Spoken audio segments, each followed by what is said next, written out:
আসসালামু আলাইকুম ওয়া রাহমাতুল্লাহ।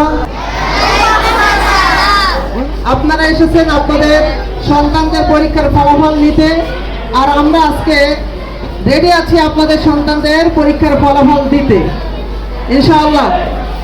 সবাই বলেন ইনশাআল্লাহ। এই পরীক্ষার ফলাফল নিশ্চয়ই তাদের অর্জনের মাধ্যমে হয়েছে, এটা আমরা বিশ্বাস করি। তাদের চেষ্টা, তাদের সর্বোচ্চ প্রচেষ্টা, পাশাপাশি আপনাদের চেষ্টাও ছিল এবং আমাদের চেষ্টার কোনো ত্রুটি ছিল না আমরা আশা করি। তারা যে পরীক্ষার ফলাফল নিতে এসেছে, এটা তাদের ভাগ্য বদলের একটি প্রচেষ্টা বলা যেতে পারে। আপনার সন্তান আজকে এখান থেকে তার হৃদয়ের ভিতরে যে মন মানসিকতা আপনি তৈরি করে দিবেন, এটা আগামী দিনের জন্য তার কাছে হতে পারে অনেক বিশাল কিছু। আজকে সে পরীক্ষায় ভালো রেজাল্ট করলো আর আপনি তাকে বাহবা দিলেন এবং তাকে অনুপ্রেরণা দিলেন সামনে আরো ভালো কিছু করতে হবে। সে তার হৃদয়ের ভিতরে এটা লালন করবে, সেটাকে স্থাপন করবে। আপনার সন্তান রেজাল্ট খারাপ করেছে, তবুও আপনি বলেছেন বাবা রেজাল্ট খারাপ করেও মানুষ ভালো কিছু করতে পারে, এটা একটু অনুপ্রেরণা হতে পারে।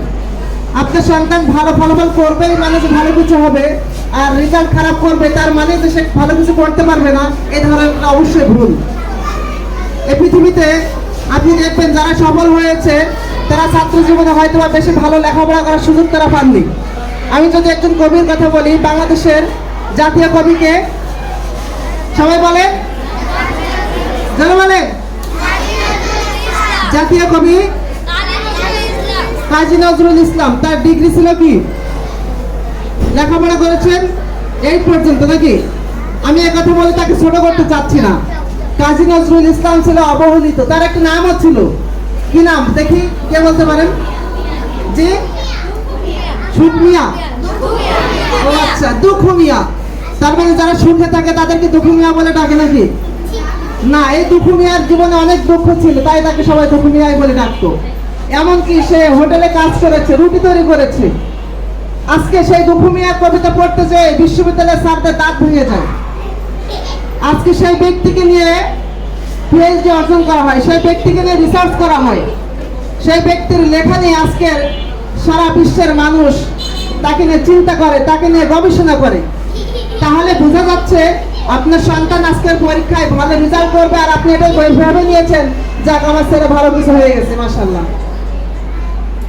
আপনার সন্তান আজকে হয়তো বা পরীক্ষায় পজিশন 1, 2, 3 এর ভিতরে নাই। আপনি তাকে ধমক দিয়ে বা তাকে রাগ করে বলতে পারবেন না যে আমি তোমার পিছনে যা শ্রম ব্যয় করলাম সব ফাও হয়ে গেল না। তার প্রতিযোগিতার স্টেপ বাকি আছে। আপনার সন্তান যদি প্রথম হয় তাহলে তার স্টেপটা তো পূর্ণ হয়ে গেল। আমি একটু উক্তিতে পড়েছি, যখন মানুষের স্বপ্নগুলো পূরণ হয়ে যায় সে মানুষ আর বেঁচে থাকতে পারে না। যখন মানুষের স্বপ্ন পূরণ হয়ে যায় সেই মানুষের দ্বারা আর বেঁচে থাকা সম্ভব হয় না। মানুষ তো বেঁচে থাকে স্বপ্ন নিয়ে, মানুষের টার্গেট নিয়ে বেঁচে থাকে। আজকে আমরা রেজাল্ট দিব, হয়তো আপনার সন্তান 1 নম্বর কমের কারণে তার 3 এর ভিতরে আসলে 4 হয়ে গেল। আপনি কি তাকে মারতে মারতে বাসায় নিয়ে চলে যাবেন? না, তাকে বলবেন বাবা এটাতে দুঃখ করার কোনো কারণ নাই, তোমার রেজাল্ট 4 হয়েছে তো কি হয়েছে, তুমি দেখিয়ে দিবে তোমার রেজাল্ট 1 হবে ইনশাআল্লাহ। তুমি দেখিয়ে দিবে যে তুমি ভালো কিছু করছো, ভালো চাকরি পাইছো। স্কুলের পিছনে বেঞ্চে তো বসা অনেক স্টুডেন্ট আছে যারা ওই স্কুলে চাকরি করে। আবার এমনও হয়েছে স্কুলের সামনে সারিতে বসা রোল 1 যে এসএসসিতে যে ফেল করে, আছে না এরকম? আমি ইন্টারে যখন পড়েছি আমাদের স্টুডেন্ট যারা ছিল আমাদের সাথে নাম্বার 1 থেকে ক্লাসের 1 একজন যে ভালো মেধাবী স্টুডেন্ট ছিল একজনই ছিল, সেই মেয়েটা ইন্টারে যাই ফেল করছে, তার লাইফ সেখানেই শেষ। আরো যারা ছিল পিছনের সারিতে বসা তারা এখন ভালো ভালো জায়গা আছে, ভালো বিশ্ববিদ্যালয়ে লেখাপড়া শেষ করে ভালো চাকরি করতেছে।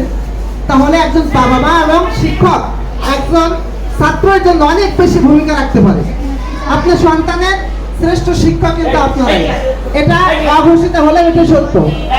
আমরা কি শিখাইছি কি না শিখাইছি এটা বিষয় না, বিষয় হচ্ছে আপনারা বাবা মা আপনাদের সন্তানদের জন্য আপনারাই শ্রেষ্ঠ শিক্ষক, আদর্শ শিক্ষক।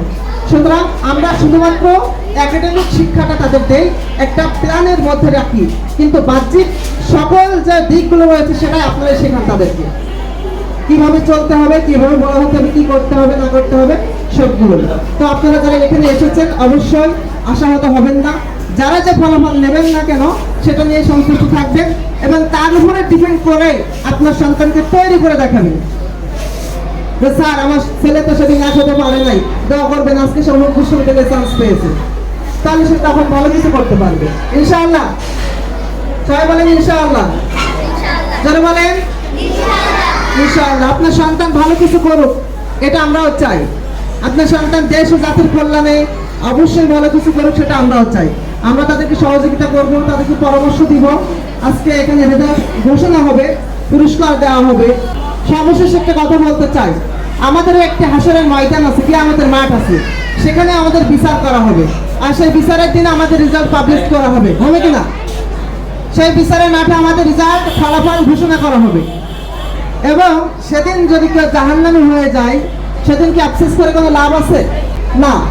তাহলে সেদিন চূড়ান্ত ফলাফল। আজকে এই রেজাল্ট নিয়ে আমরা এটা ভেবে নিব না যে আমাদের সন্তানের সফলতা এখানে। তো আশা করি আজকের ফলাফল নিয়ে আপনারা সন্তুষ্ট থাকবেন। যদি আপনার সন্তান সন্তুষ্টজনক ফলাফল নাও অর্জন করে, তাও আপনি তাকে বুঝতে দিবেন না যে বাবা সমস্যা কি, তুমি নাম্বার কম পাইছো, তাই তোমাকে নাম্বার বেশি করার সুযোগ তো আছে, তাই ভালো লেখাপড়া করো। তাকে ধমক দিবেন না, তাকে কষ্ট দিবেন না, অবশ্যই তাকে অনুপ্রেরণা দিবেন, তাকে সাহস দিবেন। যে ভালো করেছে তার জন্য দোয়া থাকবে, যে খারাপ করবে তার জন্য দোয়া থাকবে। আল্লাহ তাআলা আমাদের সবাইকে কবুল করুন। আপনাদের আজকের উপস্থিতি আমাদেরকে ধন্য করেছে। সবাই আন্তরিক সালাম, আসসালামু আলাইকুম ওয়া রাহমাতুল্লাহ।